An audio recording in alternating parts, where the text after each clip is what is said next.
Сәлеметсіздер оқушылар, бүгін біз 8-ші сынып геометрия пәні бойынша бұл жоба тапсырмаларын орындаймыз. Екінші нұсқа, бірінші есеп берілгені А-ның ұзындығы түбірасты 52-ге тең, А қабырғасының ұзындығы ал А нүктесінің координатасы -3y, ал В нүктесінің координатасы 1 және 4 деген сандар екен.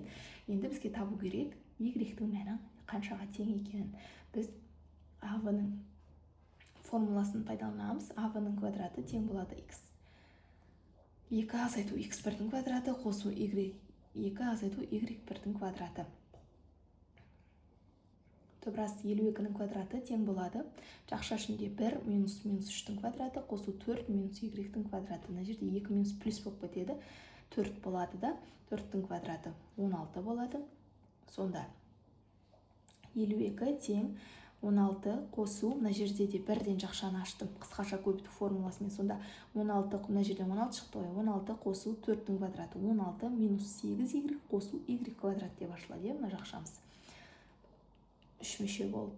Енді мына жерде 16-ға 16-ны қоссақ 32, 32 келесі бетке өтсе минус 32 болып өтеді. 52 минус 32 20 қалады. Демек, мына теңдеуді ықшамдап жазбасақ, y квадрат минус 8y минус 20 тең 0. Енді бізде квадрат теңдеу шықты. А-ның мәні 1-ге, В-ның мәні минус 8-ге, С-ның мәні минус 20-ға тең. Енді дискриминантты табатын болсақ, формула бойынша минус 8-дің квадраты минус 4 көбейту 1 көбейту минус 20 тең болады. 8-дің квадраты 64, ал мына жерде 2 минус көбейтіліп плюс болып кетеді. 4-ке 20-ны көбейтсек 80, ал 64-ке 80-ні қосамыз 144. 144 деген бізде 12-ның квадраты, яғни 12 0-ден үлкен, демек 2 түбірі болады екен мына теңдеудің. Демек x1 деп кетіппін ғой. y1 және 2-ні табамыз, Сонда формула бойынша 8 плюс минус 12, ал бөлімде 2 көбейту 1. Енді бірінші азайтумен орындайық. 8 азайту 12 минус 4 болады. Минус 4 2-ке бөлсек минус 2 шығады. Ал 8 қосу 12 20 болады. 20-ны 2-ке бөлсек 10 шығады. Демек y-дің мәні минус 2-ге және 10-ға тең болады екен. Осымен бірінші есеп аяқталды. Келесі бізде екінші есеп берілгені А-в диаметр, А нүктесінің координатасы 1 және 8 деген сандар, В нүктесінің координатасы 5 және 2 деген сандар. Енді бізге табу керек осы шеңбердің теңдеуін жазуымыз керек.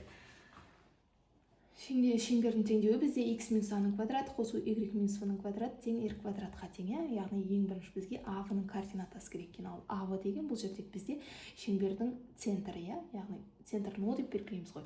Сол үшін О А-в деген координата деп жазып алдым. Енді бірінші А-ны табатын болсақ, x1 қосу x2 бөлінген 2, яғни 1 қосу 5 бөлінген 2 3-ге тең. В-ны табатын болсақ, y1 қосу y2 бөлінген 2, 8 қосу 2 бөлінген 2 тең болады 5-ге. Яғни О нүктесін тауып алдық. О нүктесі 3-те 5 деген координаталары 3 және 5 болады екен. Енді бізге радиусты табу керек. Радиус ОА-ға немесе ОВ-ға тең, немесе А-в бөлінген 2-ге тең. Біз А-вны тауып, оны 2-ге бөліп аламыз. Сонда А-в формула бойынша тең болады түбірасты x квадрат минус x1-дің x2 азайту x1-дің квадраты қосу y2 азайту y1-дің квадраты. Енді барлығын орнына қоятын болсақ, 5 минус 1-дің квадраты қосу 2 минус 8-дің квадраты. Бұл жерде 5 минус 1 4-ге тең, 4-дің квадраты 16, қосу 2 минус 8 36-ға тең, 36 6-ға тең, 6-ның квадраты 36, 36-ға 16-ны қосамыз 52 шығады.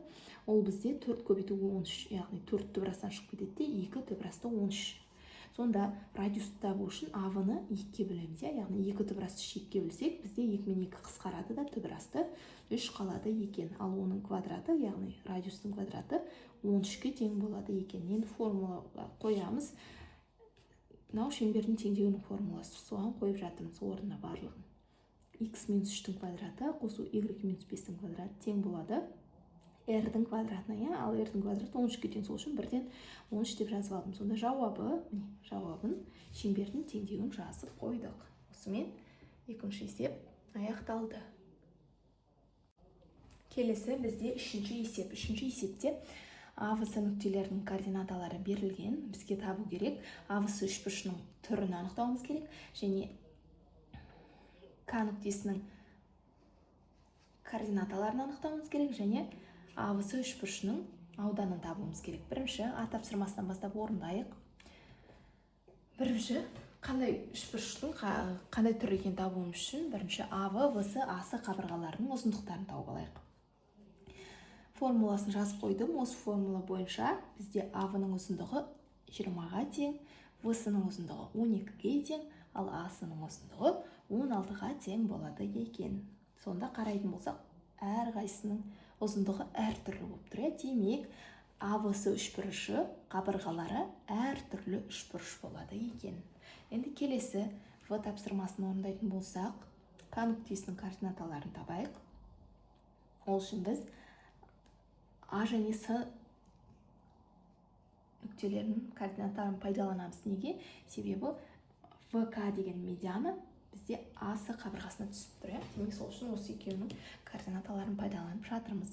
Сонда x тең болады, x1 қосу x2 бөлінген 2, яғни 0 қосу 0 бөлінген 2 0-ге тең, ал y тең болады, y1 қосу y2 бөлінген 2-ге, яғни 16 қосу 0 бөлінген 2 тең болады 8-ге. Демек, К нүктесінің координаталары 0 және 8 болады екен. Келесі бізде А-сы үшбұрышының ауданын табуымыз керек. Біз Геron формуласын пайдаланамыз. Неге? Себебі қабырғалары әртүрлі үшбұрыш болып тұрғандықтан Геron формуласын пайдаланайық. Геron формуласы бойынша түбірасты П жақша ішінде П минус А, П минус В, П минус С. Бұл кішкентай П деген, бұл периметрдің жартысы деген сөз. Яғни А қосу В қосу С бөлінген 2-ге тең. 20 қосу 12 қосу 16 бөлінген 2, барлығын қосатын болсақ 48, 48-ді 2-ге бөлсек 24 болады екен. Енді формулаға қоямыз. С А-сы үшбұрышының ауданы тең түбірастында 24, жақша ішінде 24 азайту 20, жақша ішінде 24 азайту 12 және жақша ішінде 24 азайту 16. Яғни мыналардың барлығын азайтып көбейтетін болсақ, бізде түбірастында 9216 деген сан шығады екен. Ол бізде түбірасты 9216-дан 96 деген сан шығады екен. Осымен үшінші есеп толығымен аяқталды.